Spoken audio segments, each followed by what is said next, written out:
Le Fonds de solidarité FTQ est fier de présenter Les Dérangeants. Que vous souhaitiez devenir les premiers, les meilleurs ou les plus grands sur le marché, on prête main forte à des entreprises aux quatre coins du Québec. Au fond, on fait plus qu'investir. On s'investit dans vos projets. Visitez le fonds ftq.com/entreprise. Le podcast de la nouvelle génération d'entrepreneurs au Québec. Les Dérangeants. Les Dérangeants!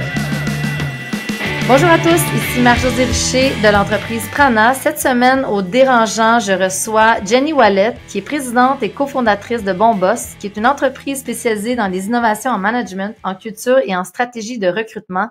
Je vais discuter avec elle de pratiques de ressources humaines pour plus de productivité au Québec. Les Dérangeants! Les Dérangeants. Bonjour Jenny, contente de te rencontrer. Allô, Marie-Josée, contente aussi. Comment ça va cette semaine? Ça va bien, toi? Ça va bien, un peu, je te dirais, sous le choc après, je dirais, une possible tempête qui s'en vient. En fait, qui allait être là, puis qui a été reculée d'un mois, mais c'est sûr que ça nous a fait quand même assez de front. Fait qu'on est en mode adaptation. Je pense que les ressources humaines, ça fait vraiment partie de ce grand mix d'ingrédients de résilience. Fait que je pense que tu es une experte sur les ressources humaines.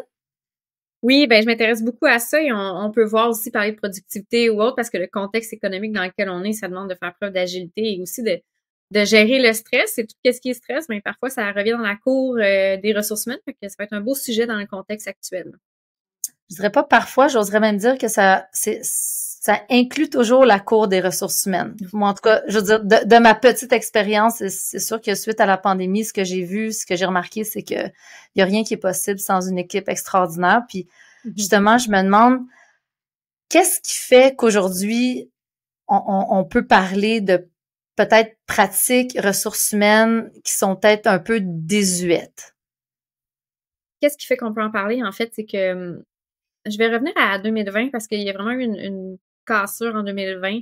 C'est-à-dire que avant la pandémie, ça a comme été le premier bouleversement majeur, ce qui a fait en sorte qu'avant la pandémie, c'était comme facile de prévoir des choses, les ventes. C'est assez, on parlait de pénurie de main-d'œuvre, il y en avait, mais on contrôlait un peu plus l'environnement. Il y avait moins de variables aussi inconnues, floues. Et là est venue la pandémie, ça a fait en sorte de tout bouleverser les organisations, les façons de faire, l'inconnu, l'imprévisibilité est vraiment arrivé. Ça a fait en sorte que tout le monde a eu besoin de se réinventer. Et là, c'est comme si on revient dans une deuxième phase où il va falloir qu'on vive des pressions, qu'on doit se moderniser.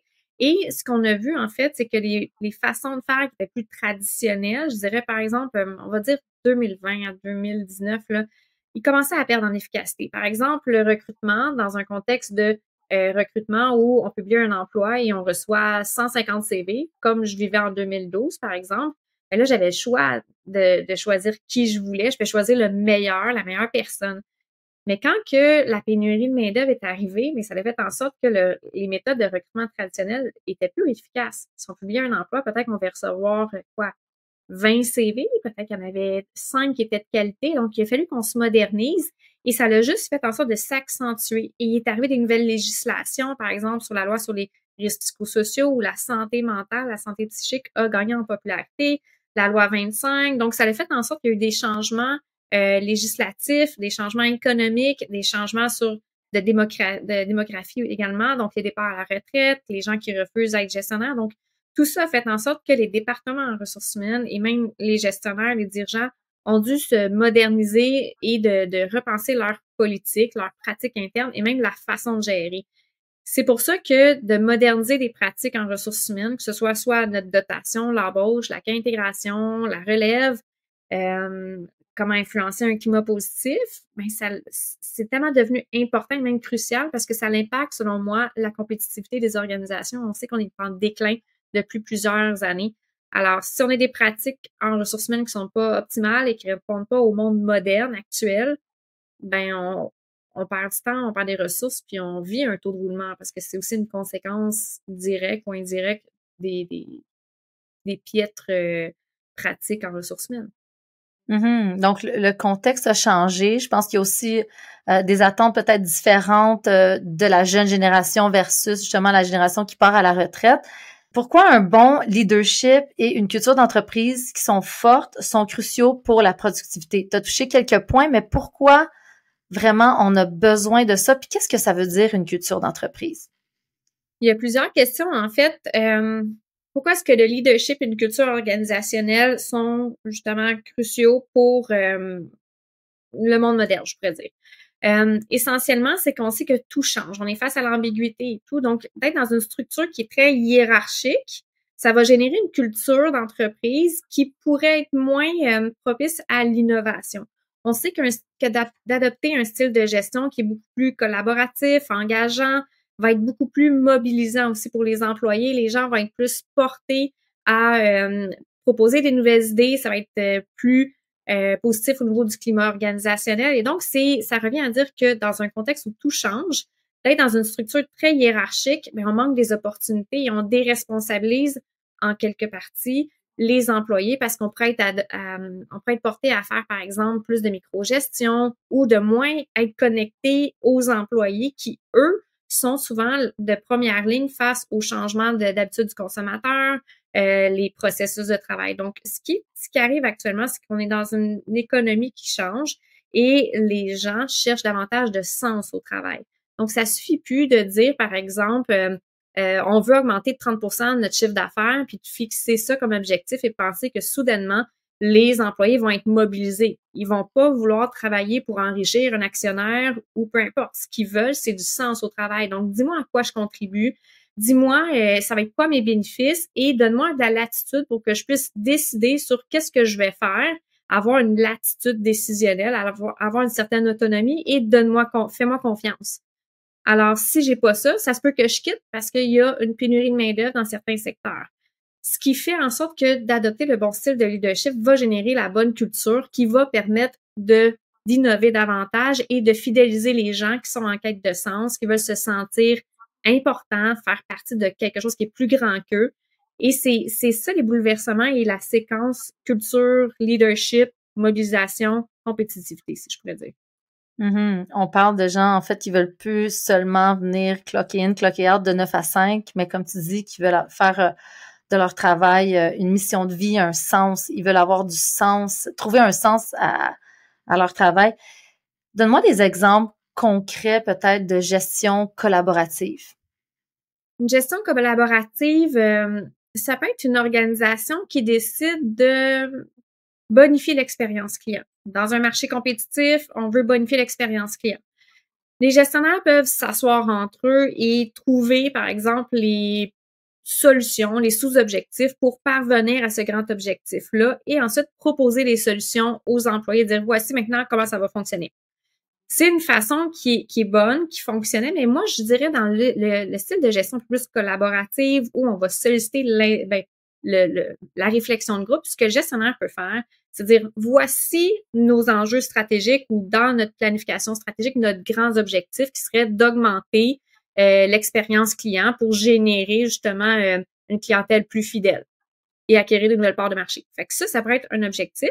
Et de dire maintenant, en équipe, je sollicite un groupe d'employés ou tous les employés, soit par un sondage, par un événement, on va s'asseoir ensemble et on va décider des moyens d'y parvenir. Alors, quelles sont vos idées? Quelles sont les pistes d'amélioration qu'on pourrait voir? Où vous pensez que il y a des points névralgiques qui font en sorte de créer une insatisfaction client? Et maintenant, quelles seraient les pistes d'action? Alors, on discute de ça en équipe et on parvient ensemble à trouver des solutions. Et là, par la suite, les gestionnaires peuvent récolter des actions qu'ils trouvent intéressantes et ensuite le propager à l'ensemble de l'organisation, soit dans un manuel, soit dans une formation qui pourrait devenir partie intégrale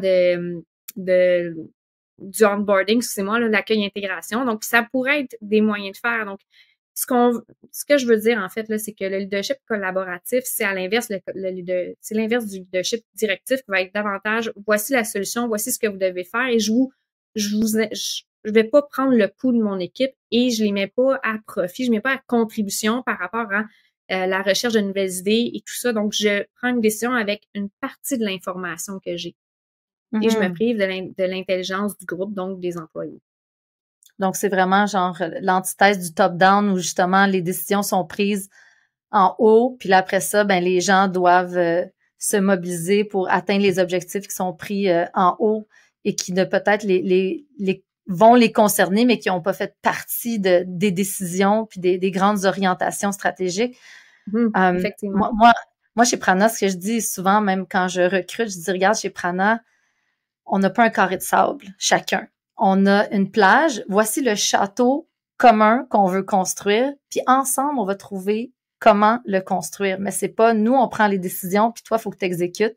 Ensemble, on élabore les plans. Fait qu'on est vraiment dans la gestion collaborative. Mais ça, la gestion collaborative, ça demande, je pense, le pari de la confiance. Je pense que ça prend d'avoir une grande confiance. Ça serait quoi les trucs que tu donnerais à des gestionnaires, à des leaders pour faire confiance? Parce que quand on fait confiance, ben on laisse aller.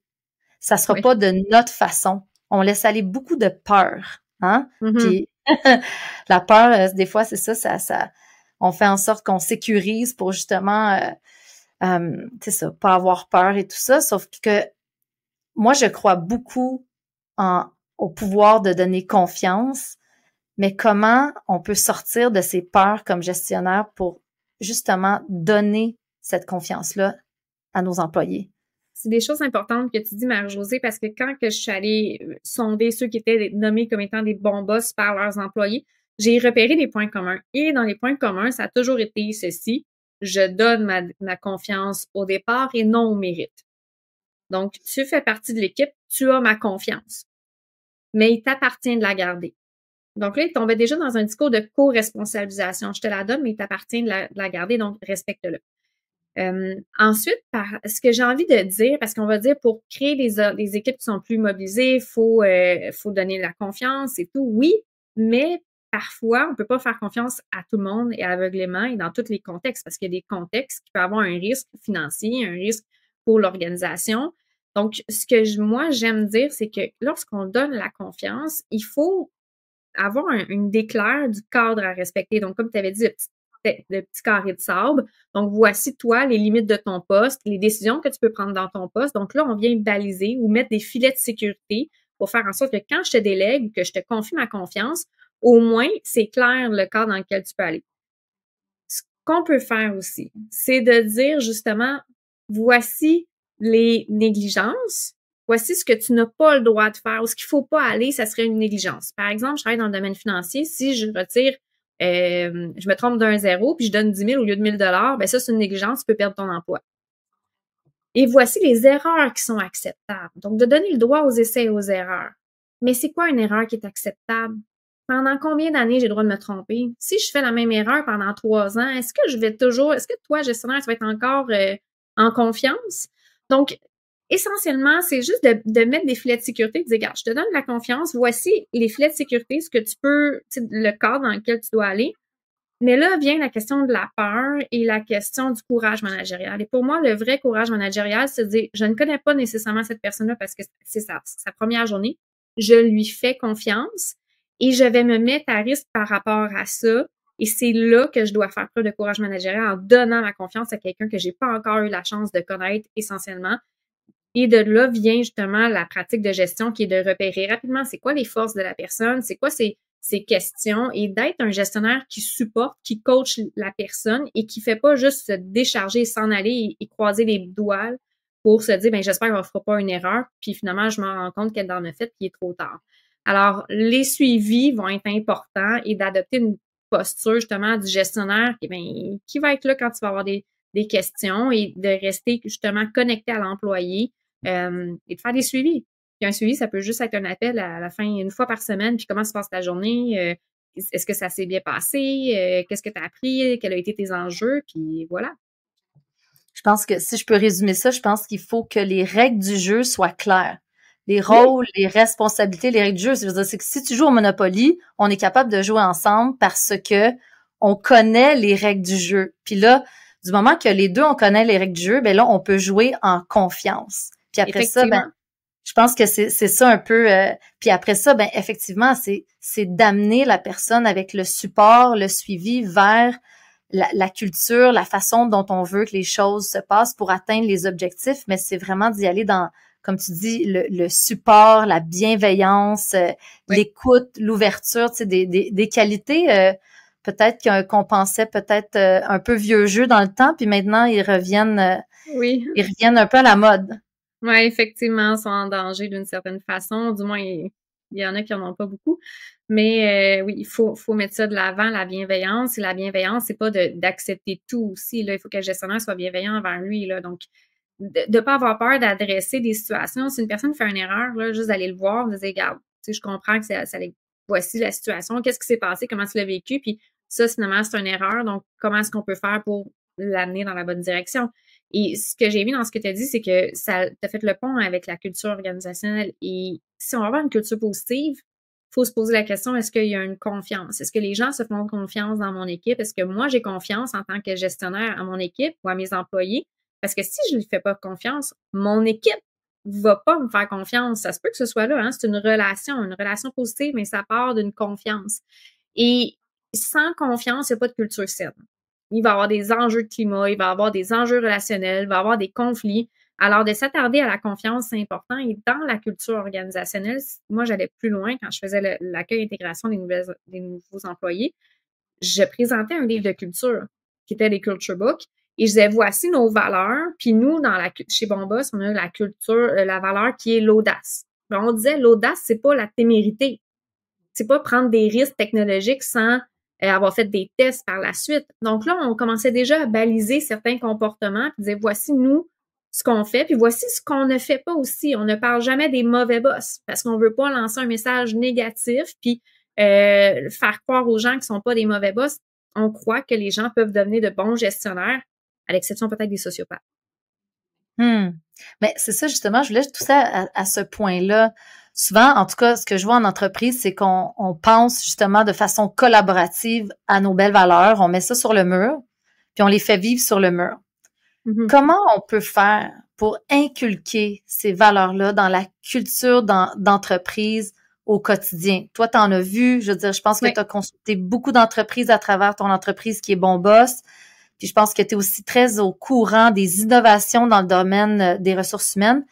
C'est quoi les outils pour les gestionnaires, les entrepreneurs, les leaders pour que ces valeurs-là ne soient pas juste sur un mur, mais soient véhiculées dans l'entreprise? Oui, il y en a plusieurs. J'ai développé l'approche MORE dans laquelle il y a le management pour le M, le O pour l'orientation, le onboarding si vous voulez, le R, le recrutement et le E pour l'engagement. Essentiellement, ce que ça fait, c'est que pour faire un changement de culture ou un renforcement de culture, par exemple, on a identifié des nouvelles valeurs, on veut les faire vivre. Ce qu'on doit faire, c'est que nos gestionnaires doivent être informés de c'est quoi ces cultures, cette culture-là, ces valeurs-là, agir en cohérence, donc être l'exemple de ces valeurs-là. Par exemple, si on dit qu'on est bienveillant, mais il faut être bienveillant dans notre style de leadership. Par la suite, quand on recrute quelqu'un, est-ce qu'on va poser des questions pour essayer de savoir si la personne, le candidat, partage nos valeurs? Et si on veut faire un changement de culture, ça se peut qu'on dise, maintenant, on va aller chercher des gens qui ont la valeur qu'on aspire à avoir pour aider le groupe à changer, à avoir d'autres qualités, par exemple, parce que c'est important d'avoir une équipe qui est diversifiée. Ça crée des équipes beaucoup plus performantes. Par la suite, quand on va faire le onboarding, on va faire ce que je disais. On va informer sur c'est quoi nos valeurs. Donc là, la personne est éduquée, elle est conscientisée, avoir un gestionnaire qui agit en cohérence avec ça, qui donne une reconnaissance sur les comportements qui représentent la valeur. Par exemple, valeur de collaboration. Les gestionnaires, ces temps-ci, en fait, dans les emplois, ce qu'on voit, c'est qu'ils trouvent que la plupart des gestionnaires ne donnent pas assez de reconnaissance. On voit ça depuis 1 an dans les organisations. Pourquoi depuis 1 an, je ne le sais pas. Mais ça devient un enjeu. Mais les gestionnaires, parfois, ils savent pas qu'ils peuvent renforcer une culture en donnant une reconnaissance sur les comportements qui sont valorisés, donc sur les valeurs. C'est-à-dire, si moi, j'ai un employé qui collabore, qui va aider un collègue sans que j'aie eu à lui demander que je le suis témoin, je dois aller lui donner une reconnaissance sur ce geste-là. Je vais l'encourager à être plus collaboratif et je vais faire vivre cette valeur-là. Alors, pour faire vivre une culture organisationnelle à partir des valeurs, c'est que tu dois, toi, comme gestionnaire, encourager ces comportements-là qui témoignent de ta valeur et la reconnaissance, c'est une bonne façon de faire. À l'inverse, si tu as un employé qui est pas collaboratif, est-ce que tu le tolères? Est-ce que tu tolères ces comportements? Non. Alors, il faut que tu fasses une intervention sur les comportements qui sont dévalorisés. Tu as quelqu'un qui, par exemple, va jamais demander de l'aide, qui, peu importe, et tu dévalorises ce qu'il fait et tu es témoin de ça. Mais tu peux aller l'approcher avec toute bienveillance puis de dire, ah, nous, tu fais une intervention constructive pour l'amener à aller dans les comportements que tu valorises comme gestionnaire et qui est affiché. Et ça, une autre façon de faire, c'est que tu peux prendre aussi pour l'engagement.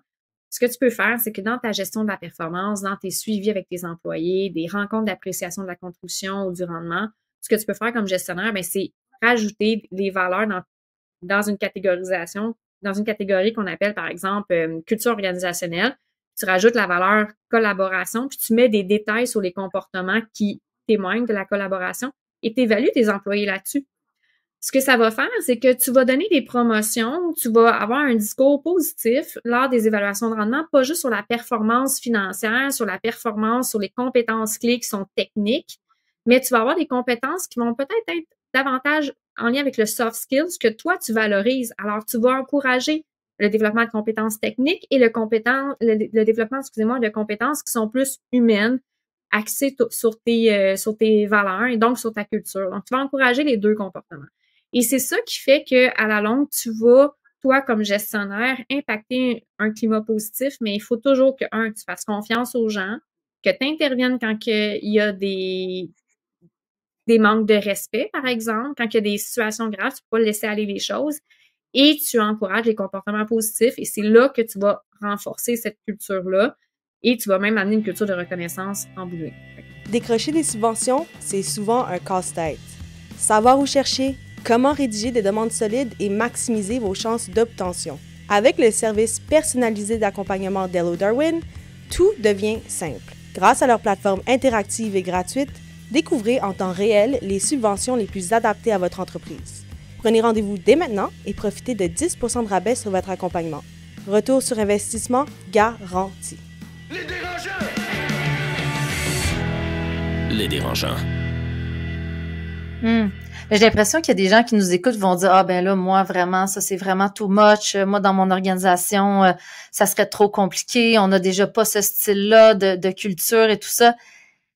Est-ce que c'est possible de changer une culture, puis quel type de patience il faut avoir? Est-ce que moi, j'ai pour mon dire, si je peux répondre à ma propre question, qu'il est jamais trop tard, mais j'aimerais ça t'entendre là-dessus en se disant, est-ce que il va falloir être patient s'il faut changer une culture d'entreprise? Ça dépend de la culture. Non, faut pas être patient. Mais si le bordel est pris, il faut être patient. Si c'est chaotique, il faut être patient. Mais essentiellement, les gens pensent que c'est compliqué, mais toi, comme gestionnaire, c'est quoi ta job en bout de ligne? C'est quoi ton travail? Est-ce que c'est juste d'être isolé de ton équipe? Non. Tu gères une équipe. Donc, il faut que tu fasses des rétroactions, il faut que tu fasses de la reconnaissance. Il faut que tu sois là pour fixer des objectifs, communiquer des objectifs, faire des suivis sur la performance. Tu peux pas juste t'isoler, être pris dans les urgences toujours. Fait que ce style de gestion-là, où ce que le gestionnaire est toujours pris, déconnecté de son équipe, ben, c'est un style de gestion qui est, puis j'écarte l'aspect, est-ce qu'il est bienveillant, il est compétent? Non, c'est même pas ces questions-là. C'est parfois, on est juste tellement pris dans un contexte d'urgence, le monde change, on veut bien faire, là, on a un nouvel employé, là, il y a une urgence, on s'attaque à la prochaine urgence. Donc, on est tout le temps comme en train de courir un marathon, mais à un moment donné, il faut que ce soit le gestionnaire qui dit stop, je vais mettre à profit mon équipe parce que je peux pas supporter mon équipe sur mes épaules. On agit ensemble et on va ensemble dans un objectif commun, comme tu avais dit tantôt, Mère-Josée, avec ton équipe. Et c'est là que le gestionnaire va avoir beaucoup plus de plaisir et de succès avec son équipe et qui va être vraiment en plus devenu un bon boss parce qu'il va avoir stoppé ce cercle vicieux-là dans lequel il délègue, il y a une urgence, délègue, il y a une urgence, puis ça devient juste chaotique. Donc, il faut qu'ils prennent le temps de se remettre en question, de savoir comment est-ce que je peux plus impliquer mon équipe et l'amener au succès en fixant des objectifs clairs, en lui demandant au bon moment qu'est-ce qu'elle pense, pas surtout, parce qu'à un moment donné, il y a un rôle décisionnel aussi, là, et on n'a pas le temps toujours de demander l'avis de tout le monde, là, donc faut user de stratégie, je dirais, là. Mais essentiellement, c'est ça. Fait que tous les gestionnaires ont le temps, c'est juste est-ce qu'ils ont la volonté, l'espace mental pour changer? Fait que c'est ça la vraie question. C'est dans 5 ans, si tu changes pas ton style de gestion, tu vas être encore là-dedans, mais tu vas être juste plus épuisé. Puis ton équipe va peut-être avoir changé aussi. Fait que, il y a des risques associés à ça aussi. Je pense qu'il y a quelqu'un qui m'a déjà dit il faut être, comme gestionnaire, obsédé par l'engagement et la mobilisation de ses employés. Il faut que ça soit vraiment quelque chose qui nous fait littéralement pas dormir la nuit. Il faut toujours penser parce que c'est ça, en fait, le capital humain, c'est ça qui est de plus important. Puis on le voit, on l'a vu avec la COVID. Là, on est en menace de nouveaux tarifs. En tout cas, moi, ce que j'ai vu, c'est ce qui fait la différence, c'est une équipe mobilisée, engagée. Puis souvent, c'est encore plus facile de mobiliser ces équipes quand il y a une adversité. Donc, des fois, on peut quand même en retirer quelque chose d'intéressant dans les défis. Est-ce que, justement, parlant de la pandémie, de ce que le travail hybride a apporté, est-ce que tu as vu que c'était un risque pour la culture d'entreprise ou une opportunité pour la culture ou une opportunité justement pour ce qu'ils disent l'équilibre travail-famille? Comment tu vois ça au niveau de l'employé, mais au niveau de l'employeur? Il y a eu en fait plusieurs débats là, comme quoi il y a des gens qui sont moins productifs en télétravail, que justement ça a amené des gestionnaires à être plus dans le micro-management parce qu'ils avaient l'impression de perdre le contrôle, de ne pas être capable de suivre les indicateurs de performance. Donc, ça a amené plein de choses dans le télétravail. Au niveau de la question, moi, je pense que le télétravail, c'est bon. Ça demande juste de développer des nouvelles aptitudes en gestion. Et c'est les moyens d'aider comment est-ce qu'on a fait pour aider ces gestionnaires-là à gérer, amener une équipe dans la performance en contexte de télétravail, de faire confiance à quelqu'un qui est à l'autre bout du Wi-Fi d'une certaine façon, donc on ne voit pas. Et ça a mis en péril certaines cultures, ça c'est sûr, parce que c'est une nouvelle condition et des organisations qui étaient vraiment soudés ensemble. Là, tout d'un coup, il y a des employés qui avaient l'impression de perdre quelque chose, des gestionnaires aussi, la connexion humaine. Mais j'ai vu des organisations qui sont en 100% télétravail encore. Je pense à l'organisation présent qui, elle, a une culture organisationnelle qui est super belle. Et ça fonctionne bien comme ça. Mais essentiellement, les études démontrent que le télétravail, c'est bon pour la productivité. Mais c'est sûr que c'est pas la même chose quand tu es dans une culture positive physique versus quand tu es en ligne. Mais c'est ça. Donc, c'est un gros... tu peux pas enlever l'avantage. Ça fait 5 ans que tu es en télétravail. Tu peux pas l'enlever, excusez-moi, aux employés comme ça parce que c'est comme si tu enlèves un avantage social et que tu affaiblis la conciliation travail-famille. Alors, c'est beaucoup de gris, l'humain, là, c'est jamais noir ou blanc. Donc, ça, il faut bien le faire. Et c'est une grosse question. Je ne sais pas si j'ai répondu à ta question parce que c'est un sujet qu'on peut parler pendant 3 heures. Là. Oui, je veux dire, ça répond. Je pense que ça revient beaucoup à la confiance puis au rôle du gestionnaire d'encadrer, de supporter puis d'être clair au niveau des objectifs. Puis après ça, de faire le suivi nécessaire pour justement pas donner cette impression-là qu'on est toujours on sait bien, il est à la maison, on sait pas ce qu'il fait, tout ça. Moi, je sais que les équipes qui sont à la maison sont ultra performantes. J'ai aucun doute du travail qu'ils mettent.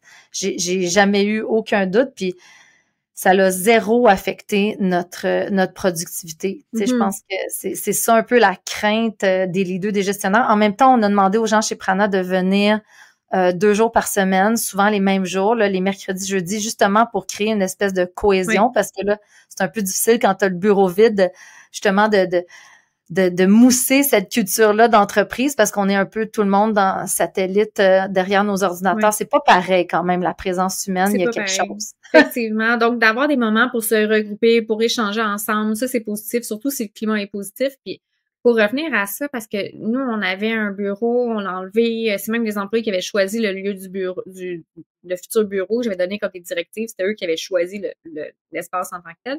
Finalement, on l'a enlevé parce que ça reflétait plus notre culture à ce moment-là, mais avec un pas de recul, je donnerais pas le télétravail à tout le monde. Ce que je vais faire à ma prochaine embauche, c'est vraiment regarder plus l'éthique de travail de la future personne qui va travailler, qui va se joindre à notre équipe, par exemple. Parce qu'il y en a pour qui, là, je pouvais appeler, il y avait une urgence, mais elle était en train de faire son épicerie. Est-ce que moi, comme gestionnaire, je vais tolérer ça? Parce que souvent, les gestionnaires vont dire, ben, ça fait pas de sens. On pense que c'est le bon sens, que les gens vont avoir la morale et l'éthique de dire, ben, tu travailles, tu vas pas faire ton épicerie.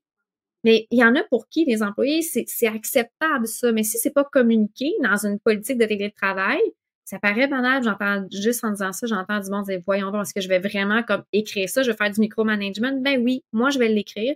Parce que parfois, quand les règles sont pas claires, sont pas communiquées dès le départ, mais il y en a qui vont se permettre des choses. Puis toi, comme gestionnaire, ben, moi, j'avais pas envie de commencer à être la gestionnaire qui allait vérifier, qui allait mettre en doute si mon employé était en train de travailler ou d'aller faire son épicerie ou d'aller peu importe.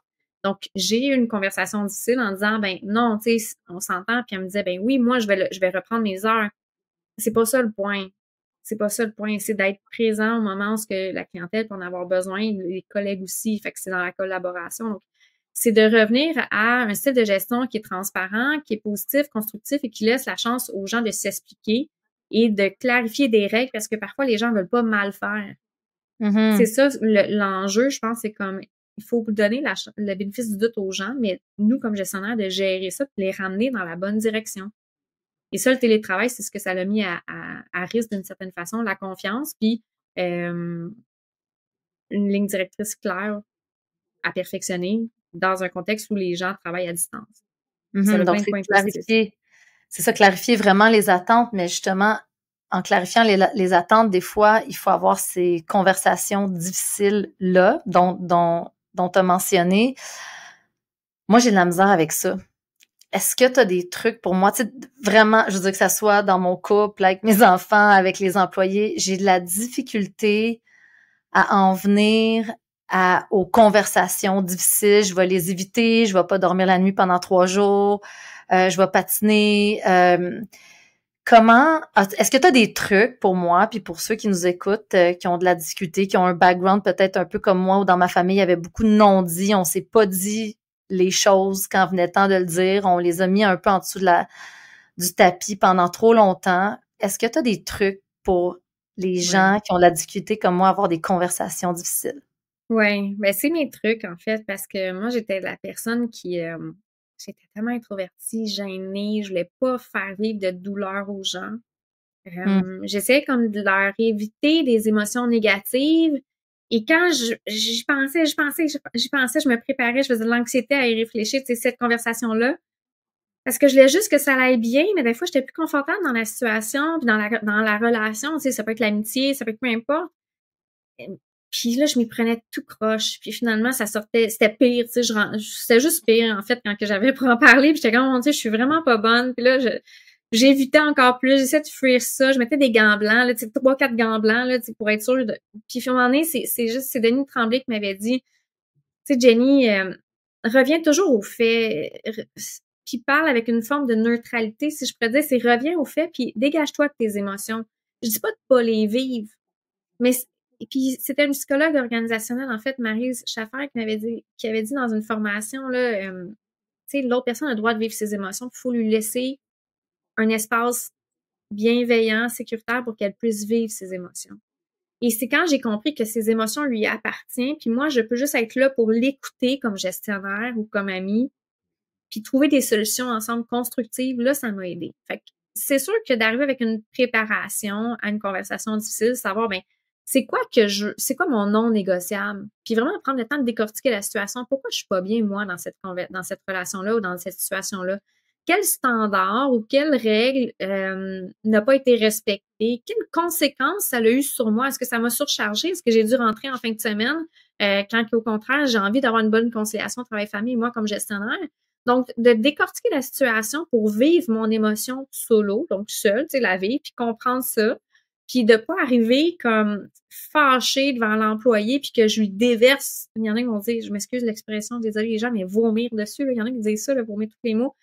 L'employé n'a pas à vivre ça ou l'autre personne, non. Fait que c'est en décortiquant la situation et en sachant c'est quoi qui est mon non négociable, puis c'est quoi qui me plairait, donc ma zone de gagnant-gagnant avec la personne, si c'est le cas, parce que parfois, c'est juste irrécupérable. Si tu fais plus confiance à la personne, ça se peut que tu dises, ben moi, elle doit quitter, puis il n'y a pas d'autre avenue. OK, ça aurait été fun de pas se rendre jusque-là, mais des fois, on peut vivre ça.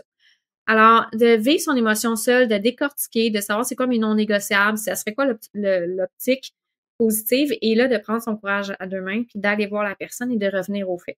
De dire, regarde, mettons, Marc-André, tel jour, t'as servi tel client, et là, il y a eu une erreur, et le client n'était pas satisfait. Il y a eu une plainte de la part du client. J'aimerais savoir ce que tu en penses. Toi, comment tu l'as vécu? Parce que ce que les gestionnaires souvent vont me dire, c'est comme, ben là, il a pas révisé ça, il a pas fait ça, il est allé trop vite, ça fait 20 fois, j'ai dit, il faut que ça change pas. Puis là, ce que je craignais est arrivé. Fait que le gestionnaire, il est fâché parce que ça fait longtemps qu'il répète. Puis il va pas laisser la chance à l'employé de s'expliquer. Le fameux seek to understand avant d'intervenir, je ne saurais pas comment traduire, mais il faut essayer de mieux comprendre avant de faire un plan d'action. C'est de comprendre avant d'agir. Oui, puis de co-créer ensemble, tu sais, ça, parce que moi, je peux le voir comme gestionnaire, puis je suis fâchée, mais tu sais pas, l'employé, peut-être que le client était vraiment difficile, que la veille, il vient de se séparer, peu importe, puis il était pas là. Mais là, toi, tu vas arriver avec ta perception de ce qui est la solution selon ce que toi, t'as vu, mais t'as pas sa partie, t'as pas été collecté sa part de vérité. Parce que toi, c'est ta vérité, lui, il a sa vérité dans ce qu'il a vécu. Fait que tu reviens, tu discutes de la situation. Donc, voici ce qui est arrivé basé sur des faits. Puis là, ensuite, tu laisses la chance à la personne de s'expliquer. Fait que tu vas un pas de plus dans le sujet. Puis là, tu comprends la personne. Tu peux être même bienveillant puis être empathique envers lui, dire « Hey, ça n'a pas dû être facile parce qu'il est arrivé ça hier. » Puis oui, je comprends. Mais on se rappelle que le standard ou l'objectif, c'est d'offrir la meilleure expérience client. Puis on peut pas se permettre d'avoir un client qui est insatisfait comme ça, qui laisse des avis négatifs sur Google ou qui vient nous voir comme ça. Qu'est-ce qu'on peut faire pour plus que ça l'arrive? Fait que là, tu le remets en position de co-responsabilisation, puis tu le sollicites, tu l'engages à trouver une solution. Mais toi, tu as communiqué ton standard et ton objectif. Puis là, la personne va dire, ben, regarde, c'était exceptionnel, ça va plus se passer. Je pense que la prochaine fois, je pourrais plus prendre mon temps ou, tu sais, peut-être aller demander de l'aide à mon collègue. Puis là, tu dis, oui, ça peut être une bonne solution. Je trouve que c'est une bonne idée que tu as eue.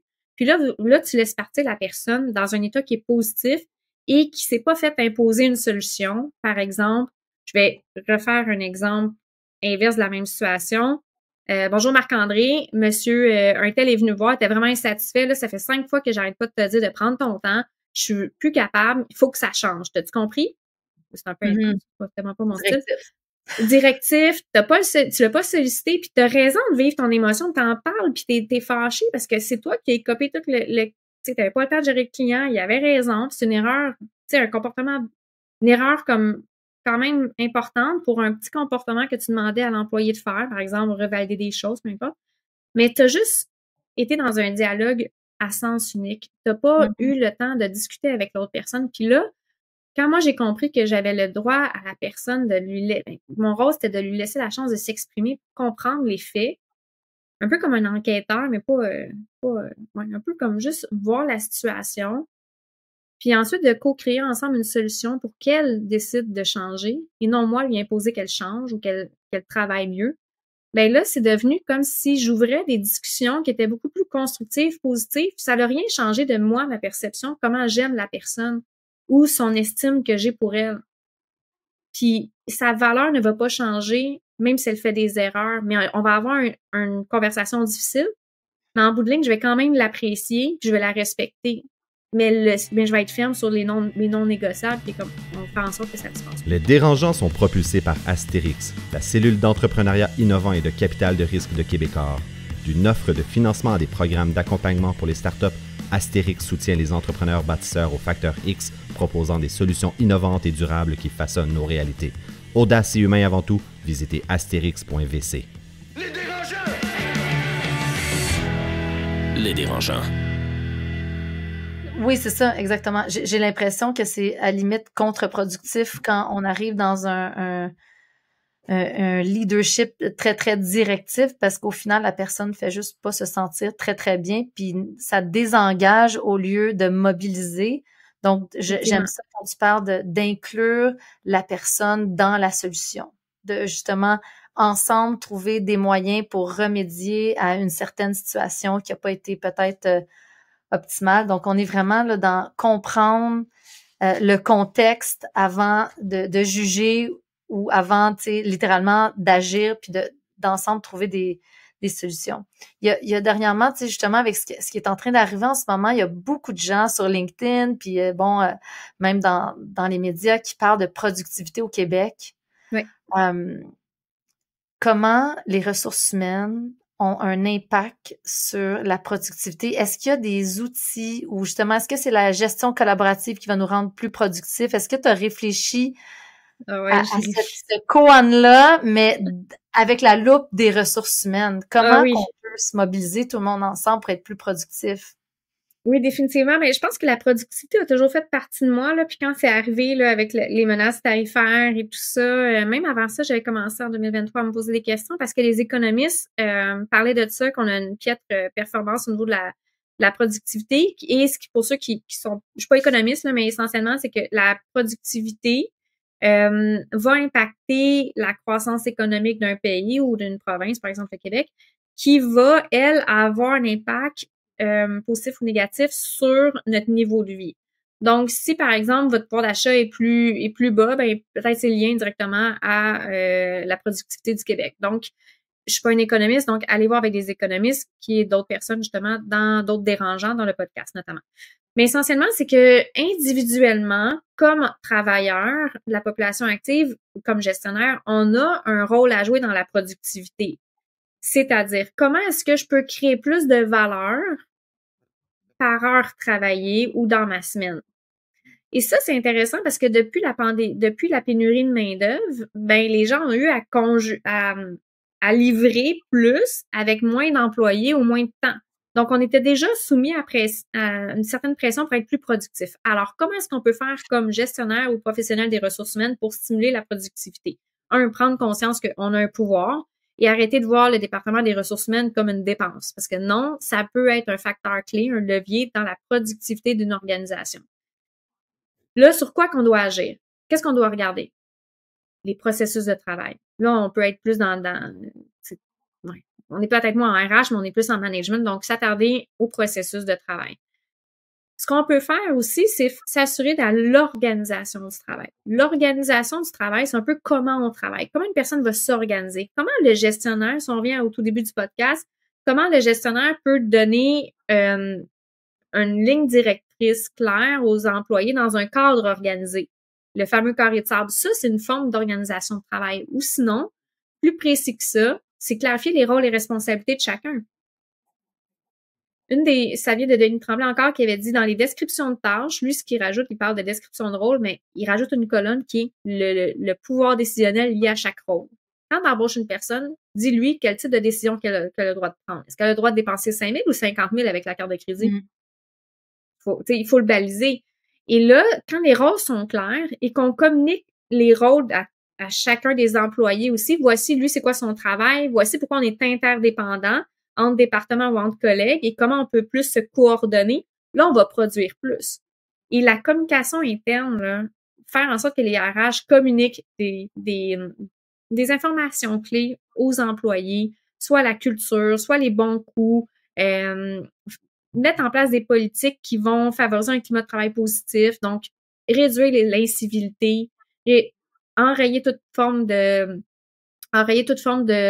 d'harcèlement ou les accidents de travail. Mais ça, c'est tous des moyens qui indirectement vont impacter la productivité parce qu'on va permettre aux employés de créer plus de valeur et de travailler de façon coordonnée et efficace dans un temps donné, donc dans une semaine de 35 heures. Donc, comment essentiellement, comme département de ressources humaines, je peux faire en sorte de créer un bon climat de travail, avoir une meilleure organisation de travail et faire en sorte que mes gens soient bien et en santé. Parce qu'une main-d'œuvre, des employés qui sont bien et qui sont compétents vont être plus productifs. À l'inverse, des employés qui sont dans un climat de travail qui est négatif, qui ont peur de subir du harcèlement ou de l'incivilité, c'est des gens qui mentalement vont être moins disposés, vont moins prendre de bonnes décisions.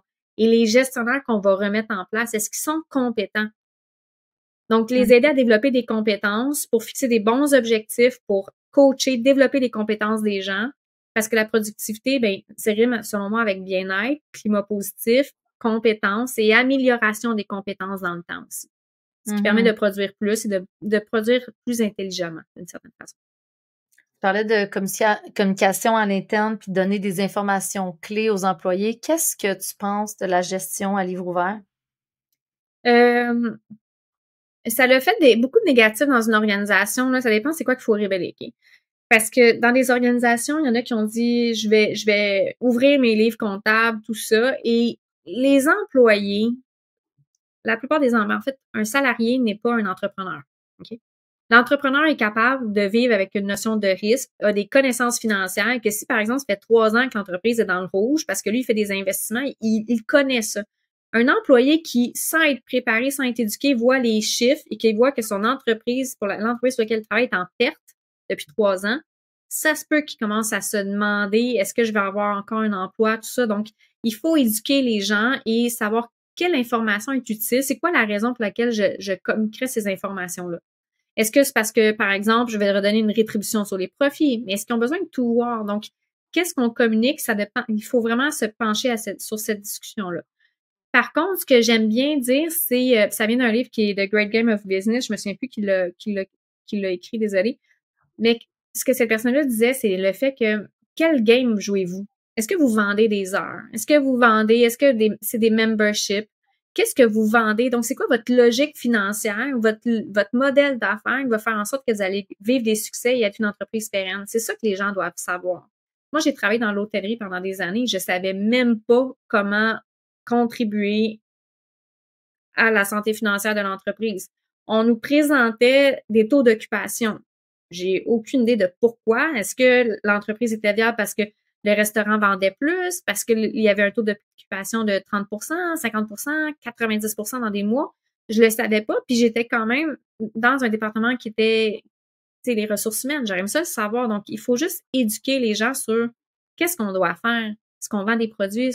Donc, si ça, c'est communiqué, ça a beaucoup plus de pouvoir que juste communiquer des chiffres, selon moi. Mais je pense que tu as touché un point, puis nous, c'est ce qu'on fait, là. On fait de la gestion à livre ouvert chez Prana, puis ça fonctionne très bien. Je pense que tu as touché quelques points. Donner l'information la plus pertinente pour que chacun puisse comprendre comment il contribue au succès du grand tout au quotidien, mais c'est aussi de l'employeur d'avoir la responsabilité d'éduquer au niveau de la littératie financière. Puis c'est sûr que ça se passe à travers le temps aussi. Chacun arrive avec son background, connaît certainement pas un PNL, un état des résultats, un balance sheet, etc. Donc là, c'est vraiment de vulgariser ça pour que chacun puisse en revenir à son travail, faire OK, on m'a donné l'information que j'avais besoin pour faire mon travail le plus productif possible pour que, en plus, on m'a tellement fait confiance qu'on m'a donné l'information des chiffres de mon entreprise. Donc, je trouve que c'est un beau signe quand même de confiance. Au-delà du salaire, justement, santé, sécurité, de toutes les bonnies, etc. Je pense que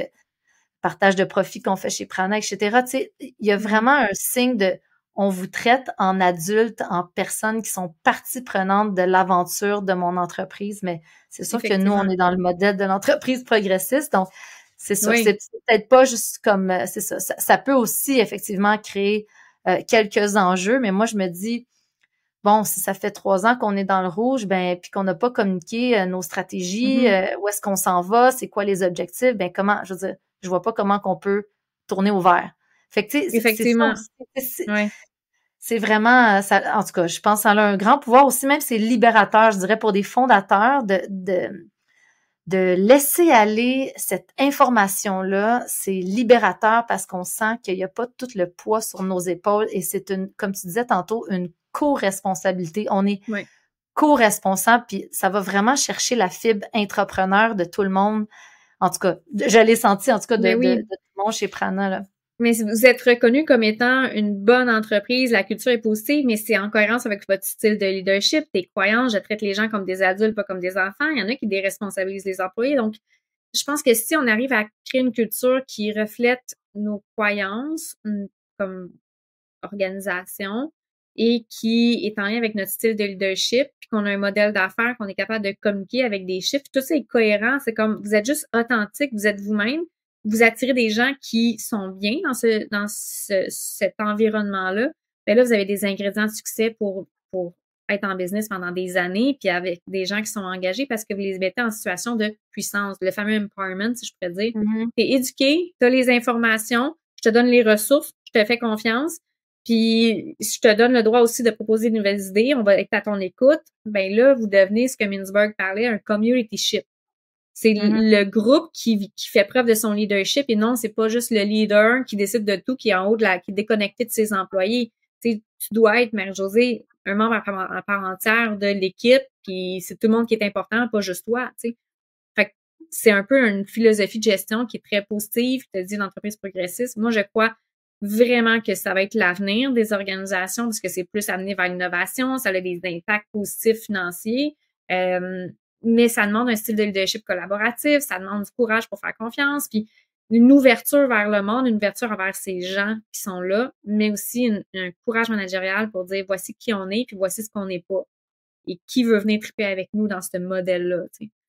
C'est un changement, mais je sais pas si tu as déjà lu le livre Reinventing Organizations de Frédéric Laloux. Lui, il dit le niveau de conscience d'une entreprise ne peut pas dépasser le niveau de confiance de conscience de son CEO. Qu'est-ce que tu penses de ça? Je ne sais pas si je suis d'accord avec ça. Je pense que je le sais pas. Je sais pas, c'est une constatation, mais l'humain est beaucoup dans le gris. Je pense aux États-Unis. Est-ce que les États-Unis ne pourraient pas dépasser le niveau de conscience de leur président? Je pense que oui, ils peuvent le dépasser. T'sais. Fait que tu sais, je le sais pas. En fait, je me dis, le CEO doit être conscient, doit être authentique, oui. Mais s'il est conscient de ses limites, puis qu'il s'entoure de gens qui leur donnent un meilleur pouvoir, de changer les choses qui, eux, sont conscients, ben là, on peut arriver avec des choses exceptionnelles. Tu sais, j'ai vu des entreprises qui étaient exceptionnelles, puis le CEO me disait, Jenny, moi, je sais que je suis un bon boss, mais je me suis entourée des autres, puis finalement, j'ai une équipe extraordinaire, puis moi, je veux juste comme être là comme 15 heures semaine avec mon équipe, faut pas que je sois trop là, parce que je vais toutes les désorganiser. Lui, il était conscient de ses limites, puis il était conscient de ses faiblesses, puis il avait amené des gens très forts là-dedans. Fait que je pense que je serais en désaccord avec ce qu'il a dit, mais je comprends ce qu'il veut dire, mais je l'ai pas lu tout au complet, alors je pourrais pas, peut-être que j'ai compris autrement, mais je pense qu'il y a des situations exceptionnelles à tout, puis c'est la beauté de l'humain. Donc, si on est humble avec nous-mêmes, comme CEO, je pense, comme tu dis, c'est peut-être de s'entourer pour élever le plafond de verre qu'on met peut-être au niveau de la conscience d'une entreprise. Je pense que c'est un peu ça ton message. Puis, en terminant, je me demande, tu sais, les tendances au niveau RH, là, tu sais, t'as touché plusieurs points, bon, la confiance, les conversations difficiles, l'éthique de travail, l'engagement, le leadership collaboratif. J'imagine que ça, c'est très tendance, mais qu'est-ce qui s'en vient, là, au niveau des ressources humaines dans les prochaines années? C'est sûr qu'une évolution du style de leadership, on va le voir. Ce qui s'en vient, c'est le désintéressement des gens vers les postes de gestion. Ah ouais? Oui, définitivement. En 2019, on en parlait déjà à l'ordre des conseillers en ressources humaines. On se disait, ben les gens commencent à se détourner des postes de gestion. Je pense que ça va s'accentuer. Pourquoi? Parce que c'est trop de responsabilités? C'est quoi le bénéfice en bout de ligne n'est pas toujours là. Est-ce que, tu sais, pourquoi je travaillerais plus? Pourquoi je travaillerais plus? Finalement, j'ai peut-être une augmentation salariale de 10 000, mais tout le stress qui vient avec ça. Les gestionnaires sont beaucoup laissés à eux-mêmes, donc c'est pour ça qu'on a parlé de l'expérience gestionnaire. Comment est-ce qu'on peut créer un environnement qui est positif pour inspirer les gens à devenir gestionnaires et ceux qui l'ont accepté à les mettre en condition de succès rapidement, puis éviter de vivre des échecs avec les équipes, parce que quand tu deviens gestionnaire, dans ton premier 6 mois, c'est difficile. C'est très, très, très difficile. Il y en a qui vont décider de vivre une démotion ou juste de quitter parce que c'est trop difficile, ils vont avoir fait des erreurs. Donc, il faut vraiment les accompagner Alors, je crois qu'il va y avoir une modernisation de l'expérience gestionnaire. Donc, comment est-ce qu'on peut faire pour faire en sorte que les gestionnaires soient bien, créer une belle expérience? Donc, ça, je le vois beaucoup. Je vois les plans de relève. Comment est-ce qu'on peut faire pour inspirer la relève avec tout ce qui est les notions de reprenariat. Je pense qu'il va falloir qu'on s'intéresse à la mobilité, au développement des compétences à l'interne, parce qu'avec les nouvelles technologies, il va falloir qu'on soit plus productif, qu'on soit plus aligné vers l'économie qui se transforme. Donc, je pense que de revoir comment on consomme le contenu, qu'on développe nos gens, va être important pour pouvoir être plus compétitif. Donc, j'ai cette impression-là que on assiste à une naissance d'une nouvelle économie et ça va faire en sorte qu'il va falloir qu'on se modernise nos compétences et qu'on modernise nos compétences. Alors, développement des compétences, prédominance de la santé mentale dans le travail. Donc, comment est-ce qu'on fait pour travailler mieux? Ce que nous, on appelle la saine performance. Évolution du style de gestion et préparation au départ à la retraite. Moi, j'aime beaucoup parler de leg en gestion. Ceux qui quittent, comment est-ce qu'on fait pour faire en sorte qu'ils laissent un leg positif derrière eux? Donc, les aider à savoir, ben toi, tu as 30 ans d'expérience, 35 ans. Qu'est-ce que tu as envie de laisser à la relève qui débute, qui est plus jeune, qui a tout à apprendre? Quelles compétences transférables tu pourrais avoir? Et ça, je pense que c'est intéressant. Alors, beaucoup de défis devant nous. Et ça va demander des gestionnaires solides, mais très humbles parce qu'ils vont faire des erreurs souvent. Mais s'ils savent mettre l'équipe à profit, à contribution dans la recherche de solutions, là, ça va être intéressant, puis on va avoir une équipe mobilisée davantage. Fait que j'ai quelques chiffres là pour illustrer un peu ce dont on se parlait, à quel point les ressources humaines puis mobiliser ces équipes, c'est important. Il y a, selon Gallup, les entreprises avec des employés engagés sont 21% plus rentables. Il y a LinkedIn Talent Solutions en 2023 qui a dit que 75% des candidats recherchent une entreprise alignée avec leurs valeurs avant d'accepter un emploi. Tu sais, on en parlait en tout début. Deloitte a vu que 94% des employés disent qu'une bonne culture d'entreprise, c'est plus important que le salaire.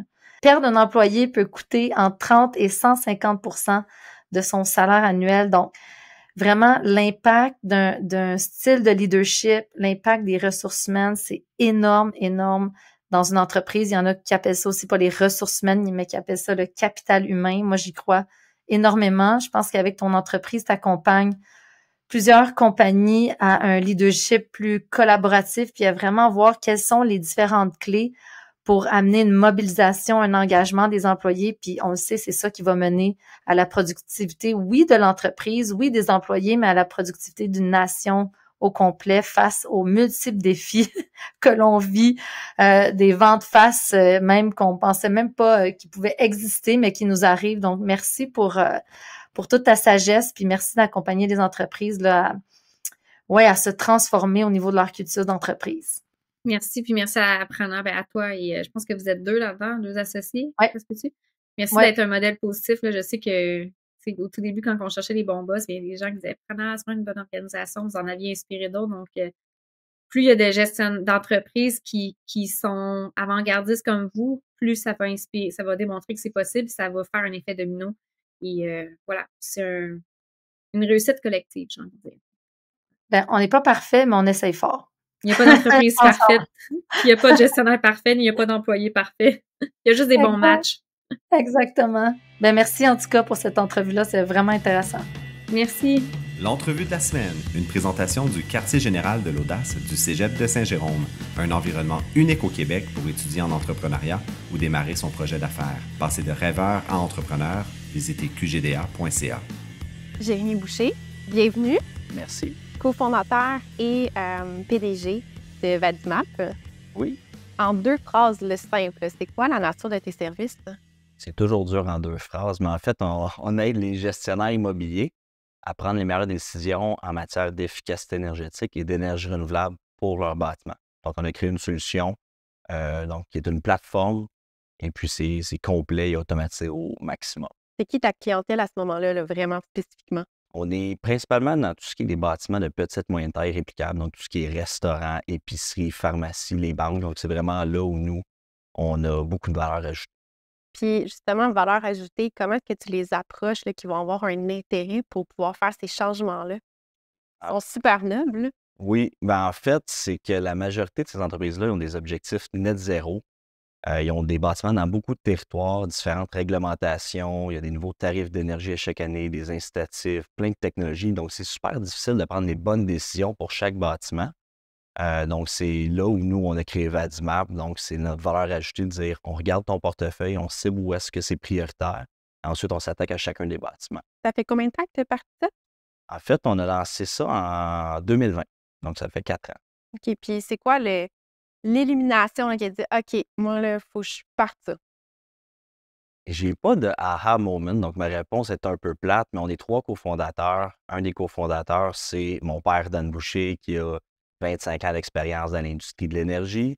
Puis l'autre cofondateur, Nicolas Marie, qui est notre CTO, qui est au cœur de la technologie. Donc, ça vient de l'expérience beaucoup de mon père qui il voulait toujours produire l'énergie localement au bâtiment, c'est-à-dire là où on consomme l'énergie. Donc, ça a parti de là. Ensuite, ça a parti d'un projet. Moi, je finissais mon bac à l'université en génie électrique. J'ai rencontré l'autre cofondateur, puis c'est ça, on a juste décidé de partir ça. Donc, ça a commencé en étant des panneaux solaires, des batteries, trouver comment on ne pouvait pas intégrer ça au bâtiment, puis plus ça Là, ça allait... l'a vraiment pivoté Oui, pour devenir vraiment une plateforme. Puis c'est ça, c'est comme une exact. plateforme technologique que vous pouvez justement vendre. Puis comment est-ce que, mais tu sais, bon, ton père, OK, mais comment est-ce que l'arrimage entre les 3 fondateurs, là, comment ça s'est fait? Il y avait une reconnaissance des compétences, comment ça s'est fait, ça?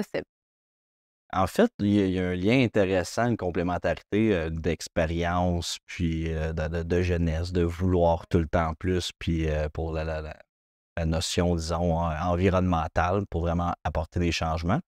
Et puis donc, il y a le lien de sang qui qui nous unit naturellement. Puis notre autre cofondateur, Nicolas, il travaillait sur un projet de maîtrise très semblable à ce qu'on essayait de faire, justement. Puis c'est là on a dit, bon, mais est-ce qu'on part pas justement Vadimap à ce moment-là? Puis on est très complémentaires, des styles de leadership complètement différents. Donc, même moi puis mon père, on est liés par le sang, mais on n'a pas du tout le même style. Puis même chose avec Nicolas, notre autre Puis est-ce cofondateur. qu'au moment que tu étais en train de terminer ta maîtrise, tu savais que tu voulais devenir entrepreneur? En fait, moi, j'ai pas fait de maîtrise. OK, J'ai mais j'ai juste fait le bac. je vais reprendre la question. Est-ce qu'au moment que tu étais au bac, tu savais que tu voulais devenir entrepreneur? Non, mais oui, un peu au fond de moi, parce que j'ai toujours aimé toucher à plein de choses.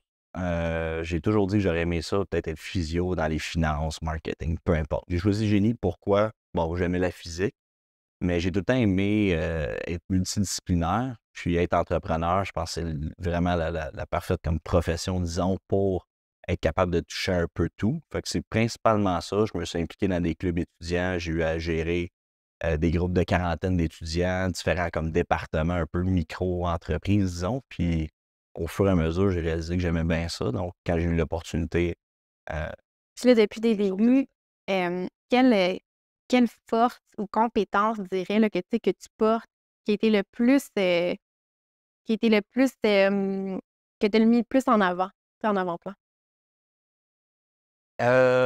écoute, je dirais peut-être la capacité d'être efficace, l'efficacité, c'est super important. De un, en étant entrepreneur. De deux, je suis quelqu'un qui a un bon esprit de synthèse. Donc, je vais essayer de prendre tout le temps les bons résumés. Ça permet de simplifier les communications. Je pense que ça l'aide beaucoup. On est 9 en ce moment. On est une petite organisation, mais c'est important quand même de déjà bien communiquer. Donc, principalement ça. Puis mon dynamisme. Donc, j'aime ça. Quand il y a des échanges dynamiques, que c'est agréable aussi, ça permet à tout le monde de bien se sentir. Donc, ça, pour moi, c'est super important. Donc, c'est un peu une combinaison, Puis on peut-être des sait, deux. Là. puis on sait en affaires, il y a toujours des décisions qui sont difficiles à prendre. Jusqu'à maintenant, c'est laquelle qui a été pour toi la plus difficile à faire? Une mise à pied avec une personne qui avait un caractère exceptionnel. C'est une super bonne personne. C'est juste que côté compétence, ça ne fonctionnait pas. C'est un peu ça qui a été le plus difficile. Puis je trouvais ça intéressant quand j'ai vu un article de Dominique Gagnon qui disait faut arrêter de dire que les entreprises, c'est des familles, c'est des équipes sportives. Il faut que tu prennes les meilleures décisions pour ton équipe pour qu'elle soit la plus performante possible. Donc, c'est un peu, Oui, puis c'est c'est un le genre de peu décision ça. qui C'est va pas facile. puis le genre de décision difficile qui va revenir dans ton parcours, là, forcément. Assurément. Fait que, Ouais. puis, j'aimerais savoir quel impact t'aimerais laisser, toi, comme personne, au-delà même de l'entreprise. Dans l'entreprise, donc pas nécessairement dans l'industrie, mais vraiment l'entreprise spécifiquement. Non, toi, OK, je vais reprendre la question, mais j'aimerais savoir, toi, en tant qu'individu, quelle trace veux-tu laisser sur ton parcours? Écoute, moi, j'ai l'ambition de devenir comme un leader de l'énergie propre ou du secteur de l'énergie, que ce soit à l'échelle nationale ou peu importe. Donc, ça, c'est super important pour moi. Puis je pense, c'est super. La mission de l'entreprise, elle me tient vraiment à cœur. Si je peux continuer avec Vadimap le restant de ma vie, de ma carrière, tant mieux. Mais des fois, bon, le chemin t'amène ailleurs, mais c'est important pour moi de laisser une bonne trace pour la transition énergétique, d'avoir eu un gros impact pour ce qui est de la transition énergétique, plus particulièrement dans le secteur des bâtiments, qui est vraiment là où nous, on s'attaque, qui est 28% des émissions de gaz à effet de serre globalement. Ça, c'est sans le côté de la construction des bâtiments, c'est vraiment juste la consommation d'énergie, donc on consomme beaucoup trop. Donc, moi, c'est vraiment là où j'aimerais Puis, c'est où faire que, ma place. puis dans d'ici 3 ans, où est-ce que vous voyez?